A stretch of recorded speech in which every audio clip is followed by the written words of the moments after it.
The second rule of solid web design is to remember your audience. It's very important at all times to remember who the website is reaching out to. Being a music lover, when I consider the concept of remembering your audience, the first thing that comes to my mind is how so many singers and so many bands have been accused of quote-unquote selling out. These artists are usually bands that started off writing songs for themselves. They wrote songs that they loved to sing, and in the process they gained a small but loyal following.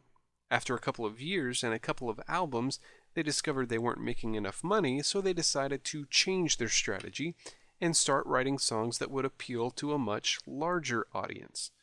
In the eyes of their loyal followers, these artists were sellouts.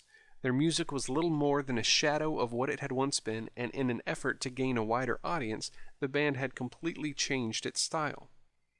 In essence, though they alienated their old fans in the process, all the band did was learn how to market themselves.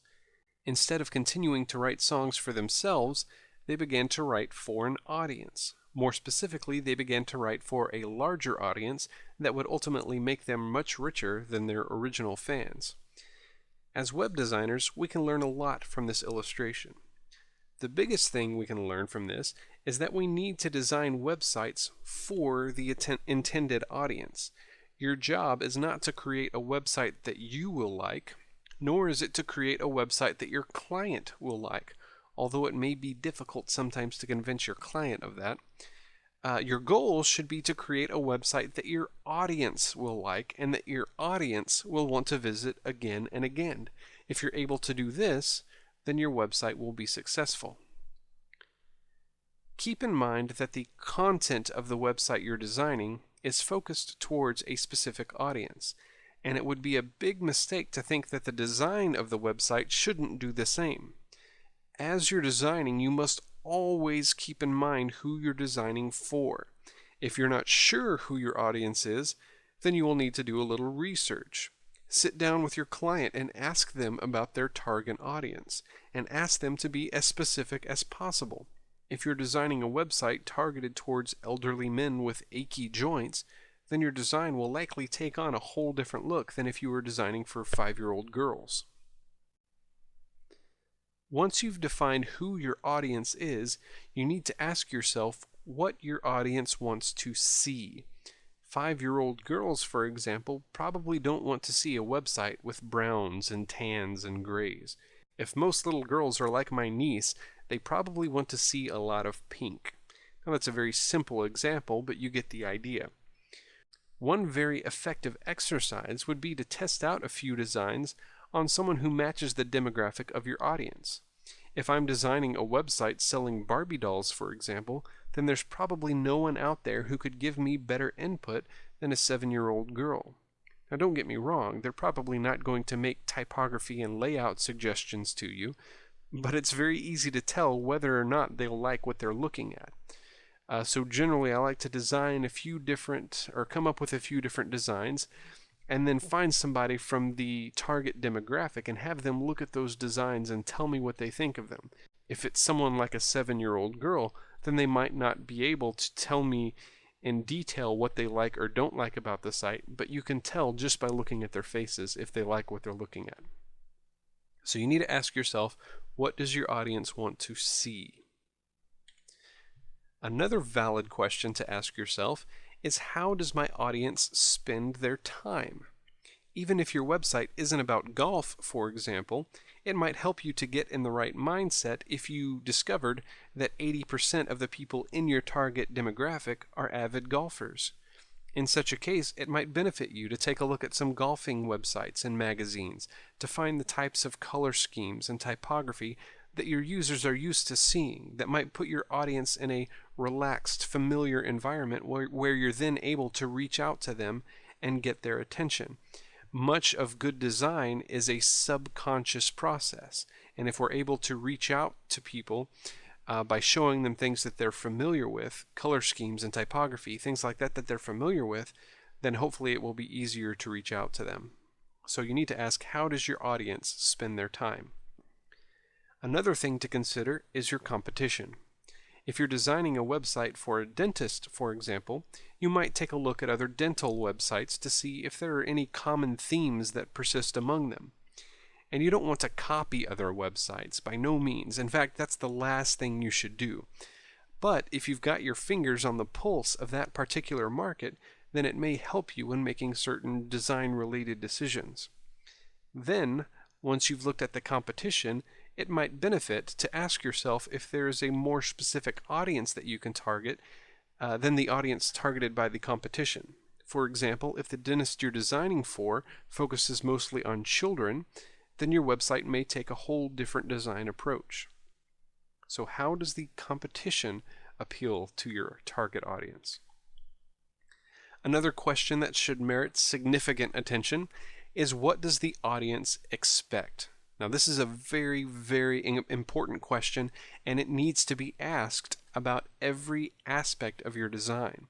For example, most people who are familiar with the internet expect to see a company's logo at the very top of every page of that company's website.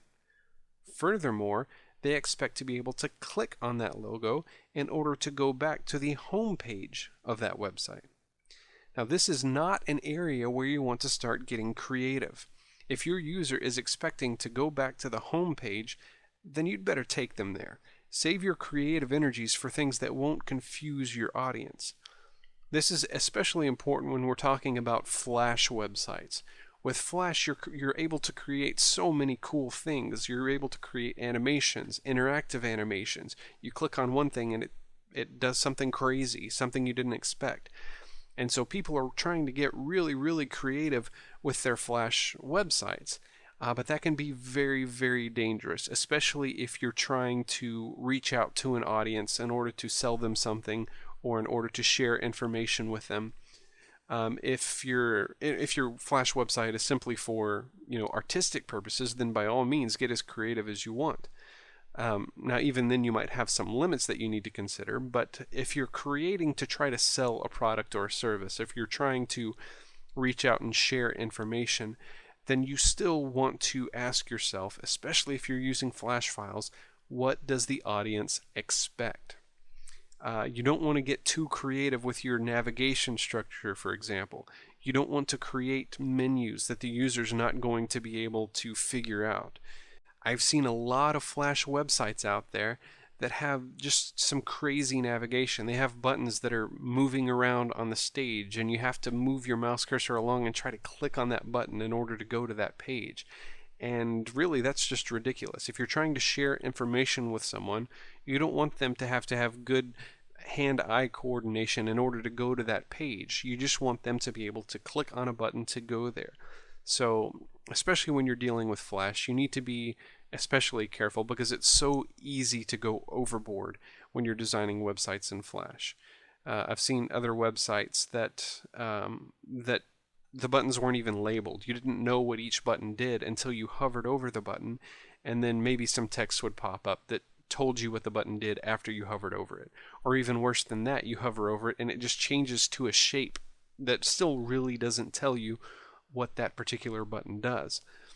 So there are a lot of confusing things that you could do with Flash if you really wanted to, but I want to encourage you to avoid things like that because you can very easily alienate your audience and send them packing to somebody else's website, and you could very easily lose business that way. So, in conclusion, let me just point out one more time that web design should be a selfless process. This is not necessarily a time to think about your portfolio, to think about creating a work of art.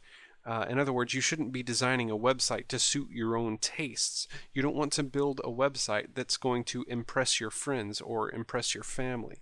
You want to be designing a website that will impress your audience, but more importantly than that, a website that will be useful for your audience. You don't want to make it difficult for them to get around in the website. Also, you need to keep in mind that certain different audiences are attracted to different things. So not only do you need it to make your website easy for your audience to get around in, but also you need to make it appealing to that audience.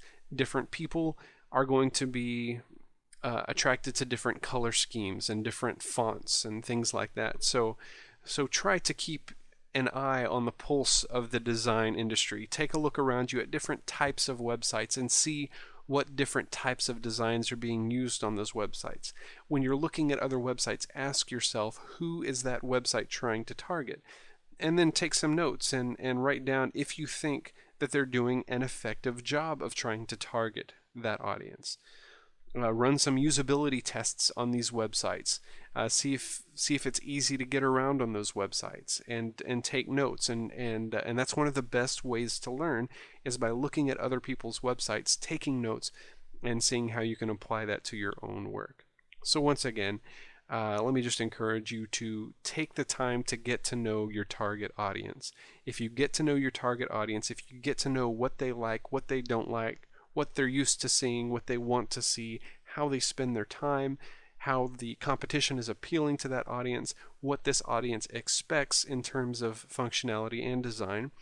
If you learn to get to know your audience intimately, then you're going to be able to create some much more effective websites.